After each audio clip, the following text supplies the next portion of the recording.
retrouve aujourd'hui pour cette nouvelle vidéo qui sera également la dernière vidéo de l'année 2015.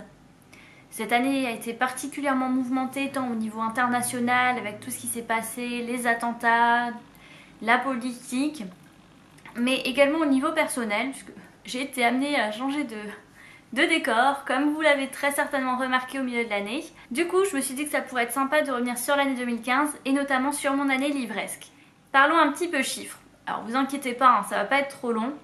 Sachez que pour l'année 2015, je m'étais fixé un objectif Goodreads de 55 livres, soit 5 de plus que l'année dernière. Voilà, l'année dernière, je m'étais fixé un objectif de 50 livres, je l'avais remporté haut la main. Cette année, je m'étais dit, allez, soyons fous, 55, tu devrais le faire. Eh ben, pas du tout. Pas du tout. Je suis arrivée à 40 romans. Nous ne sommes pas encore le 31 décembre à l'heure où je filme cette vidéo. J'espère bien arriver à 41. Mais je suis quand même encore loin des 55. Même si Goodreads m'a dit que je peux le faire. Non, non désolée, je n'ai pas réussi cette année. Sur ces 40 romans, il faut savoir que 23 sont quand même issus d'auteurs francophones. Ouais, c'est quand même un point que je trouvais important à souligner. Cette année, plus particulièrement, j'ai l'impression d'avoir lu beaucoup plus d'auteurs francophones que l'année dernière. J'ai l'impression d'en avoir beaucoup plus dans ma palle également. Et je suis contente. Je suis contente parce que pour moi, les auteurs francophones, ben, ça commence à devenir une valeur sûre. Les auteurs que j'ai lus cette année, ben voilà, de la bombe, de la bombe. Franchement, sur tous les livres que je vais vous présenter pour mon top de l'année, ben, c'est quasiment que des auteurs francophones, hein, voilà, tout est dit, tout est dit. Après, j'ai également lu des romans populaires comme la trilogie Labyrinthe cette année. Forcément, sur les 40 livres, ça en prend déjà 3 et c'est le même auteur et voilà, c'est un best-seller, enfin bref. En tout cas, je suis super contente de voir que je lis de plus en plus d'auteurs francophones. J'espère que ça va continuer ainsi. Non pas que je dénigre les auteurs américains, loin de là. J'aime bien ce qu'ils écrivent. Je continue d'ailleurs à acheter des romans en anglais parce que j'aime ça, voilà. On va quand même passer au top parce que je n'ai pas envie que cette vidéo soit trop longue et trop chiante à votre goût. Donc déjà pour mon top complètement négatif, nous avons, roulement de tambour, je n'ai pas le livre à vous présenter parce que je l'avais emprunté, Petroni d'Amélie Nothomb. Alors ça c'est un livre où je me suis dit bon allez à la médiathèque, je vais l'emprunter, je vais voir ce que ça donne. Alors Amélie Nothomb, j'étais hyper fan de ce qu'elle faisait. Dans mes romans préférés, il y a bien évidemment Stupeur et tremblement, Ni d'Ève ni d'Adam. Déjà en fait tous les romans où elle raconte sa vie au Japon, ça c'est des romans que j'ai adorés. Après Hygiène de l'assassin, celui-là ben voilà, le top niveau. Mais les derniers, Barbe Bleue, Petroni, voilà. C'est des romans en fait au fur et à mesure, je suis là ouais bon, ok quoi. Et ben Petroni n'a pas échappé à la règle. Voilà, j'ai lu Petroni en même pas une après-midi, parce que comme vous le savez, c'est des romans qui coûtent la peau du cul, qui font à peine 100 pages, et c'est écrit hyper gros, des marges comme ça, alors que le livre fait ça, les marges comme ça de chaque côté. Je me passe les détails, et franchement, voilà quoi, voilà. Quand je suis arrivée à la fin, j'étais là, ah ouais d'accord. Ça partait bien. Honnêtement, ça partait relativement bien et au final, j'ai été complètement déçue. Le pire c'est que je n'en attendais rien. Je n'en attendais rien à la base et j'ai quand même été déçue. Donc c'est pour vous dire que là, les romans d'Amélie Nothomb, je vais les emprunter à la médiathèque une fois de temps en temps, mais je pense que la belle époque est de loin révolue. Sur ce, on va passer aux romans qui ont marqué mon année et qui, je l'espère, marqueront votre année 2016. Petite parenthèse, sachez que ce n'est pas rangé dans un ordre précis. C'est en fonction de comment ils étaient rangés sur Goodreads, en fonction de comment de quand je les ai lus. Donc ne cherchez pas là un ordre de priorité. Si je vous les montre, c'est qu'ils étaient géniaux et que j'ai envie de vous en parler. Premièrement, nous avons la trilogie de La fille de braise et de ronces de Rae Carson. C'est paru aux éditions Robert Laffont, donc dans la collection R. Donc nous avons La fille de braise et de ronces, La couronne de flammes et Le royaume des larmes. C'est une trilogie que j'ai vraiment adorée. Pour être honnête, c'est seulement le tome 3 que j'ai fini cette année, donc en 2015. Les deux autres, je les avais lus en fin d'année 2014, voilà. Je les ai lus à la fin de l'année dernière. Et c'est une trilogie que je trouve vraiment géniale. Je trouve que c'est dommage par contre qu'on n'en parle pas plus que ça. Pour faire bref, c'est parce que je suis pas forcément hyper douée pour raconter les résumés. Sachez que c'est l'histoire d'une fille qui s'appelle Elisa, qui a reçu une pierre sacrée, qui est promise un destin hors norme. Sauf que la fille va se retrouver mariée à un mec qui vit dans un pays genre le Moyen-Orient. Arrivée au palais, tout ne va pas bien se passer et la pauvre va se retrouver projetée dans le désert. Elle va devoir survivre et je trouve que c'est vraiment génial parce qu'on voit vraiment son évolution. Comment elle passe de fille toute timide, toute rangée, toute petite, toute grosse, toute complexée à une guerrière hors norme et j'ai vraiment adoré voir cette évolution. Il y a des personnages tout simplement géniaux dedans. On a autant de la fantaisie que des complots, que de l'intrigue, que un peu de romance. Et ça, c'est un truc, voilà. C'est une trilogie que j'ai vraiment adorée, que je suis contente de posséder et que je vous recommande chaudement. Nous avons ensuite un roman que j'ai lu cet été, que j'ai dévoré en une après-midi. Il s'agit de Nos âmes jumelles de Samantha Bailly aux éditions Rajo. Alors ça, c'est l'histoire d'amitié entre deux filles. L'histoire d'amitié qui commence d'abord sur un forum et qui se poursuit après dans la vraie vie.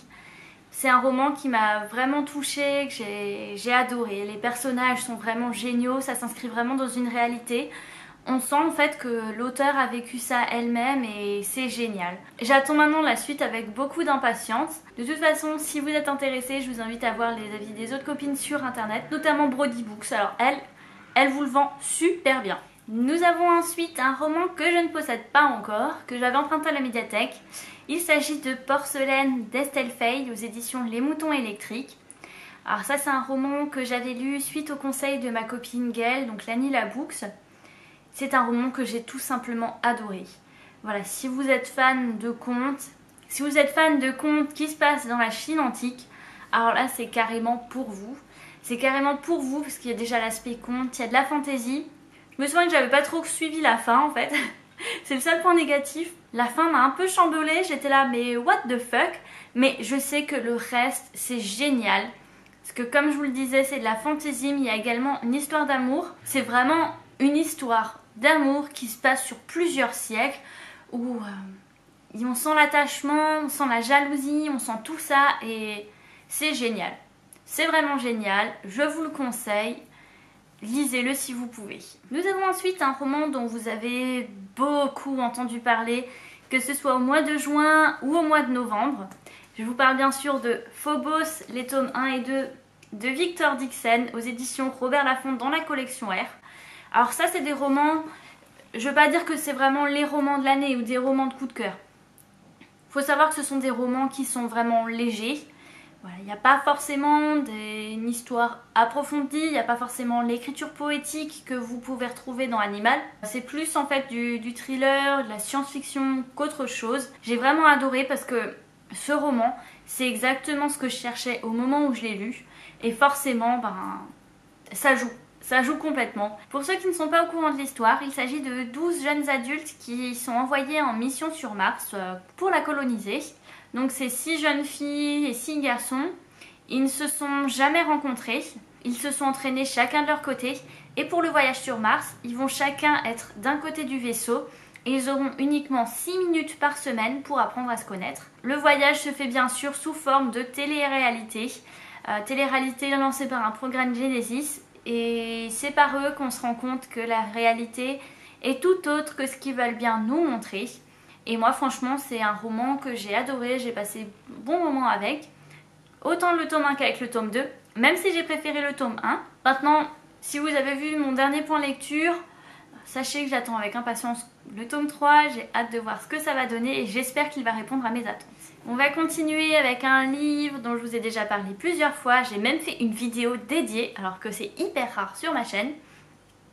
Je vous parle bien sûr de Là où tombent les anges de Charlotte Bousquet. C'est un roman coup de cœur, j'ai tout adoré, que ce soit l'ambiance, les personnages, j'ai vraiment été touchée. C'est vraiment un tout avec ce roman. La seule chose que je vais vous dire, c'est que je vous invite à regarder ma vidéo dédiée à ce livre. J'en parlerai beaucoup mieux qu'aujourd'hui.